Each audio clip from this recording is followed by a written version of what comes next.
আমরা আমাদের সাধ্য মতো আমাদের যতটুকু আমরা করতে পারি আমরা ততটুকুই বলি। আমরা কিন্তু এটা নয় যে ইলেকশন ইয়ার আসছে বলে আমরা কিছু বললাম সেটা করলাম না, তা নয়।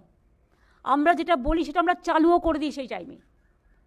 কারণ আমি মনে করি কথা দিয়ে কথা রাখাটা মানুষের বড় ধর্ম।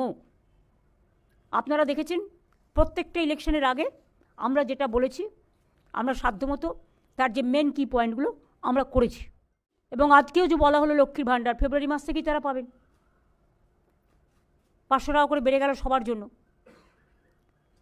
ধরুন সিভিক, গ্রিন পুলিশ, গ্রামীণ পুলিশ, ICDS, আশাকর্মী থেকে শুরু করে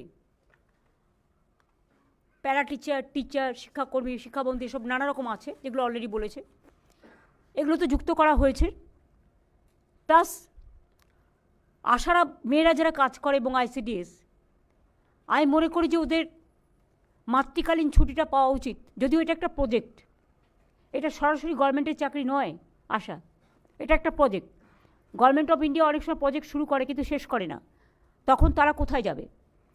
আশাকর্মীরা আমি যখন ক্ষমতায় আসি শুনেছিলাম গভর্নমেন্ট অফ ইন্ডিয়া 800 টাকা করে মাইনে দিতেন, মানে মান্থলি দিতেন একটা সাপোর্ট, কিন্তু সেটা বন্ধ করে দিয়েছিলেন। তখন আমরা 2500 টাকা বা 3000 টাকা এরকম করে দিতে শুরু করি। তারপরে ওরা একটা ইনসেন্টিভস পায়, সেই ইনসেন্টিভসের টাকাটা 60% না 50-50% মতো ভাগাভাগি আছে। তার মধ্যেও আমাদের প্রায় 2500-3000 টাকা পড়ে এবং ওরা 5500, 7500, 8000 অলরেডি পায়। এবং তাছাড়াও ইনসেন্টিভ যখন দেওয়া হয় সেই টাকাটাও আমাদের দিতে হয়।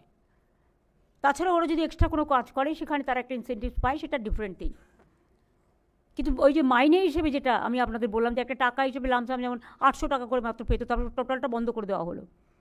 সেখান থেকে বাড়িয়ে আমরা 5250 ছিল, আজকে 1000 বেড়ে গেল। হ্যাঁ, এটা কিন্তু ইনসেন্টিভ ছাড়া, প্লাস ইনসেন্টিভ বাবদ আমাদের বছরে 2500, 3000 সেটাও আমরা কন্ট্রিবিউট করি।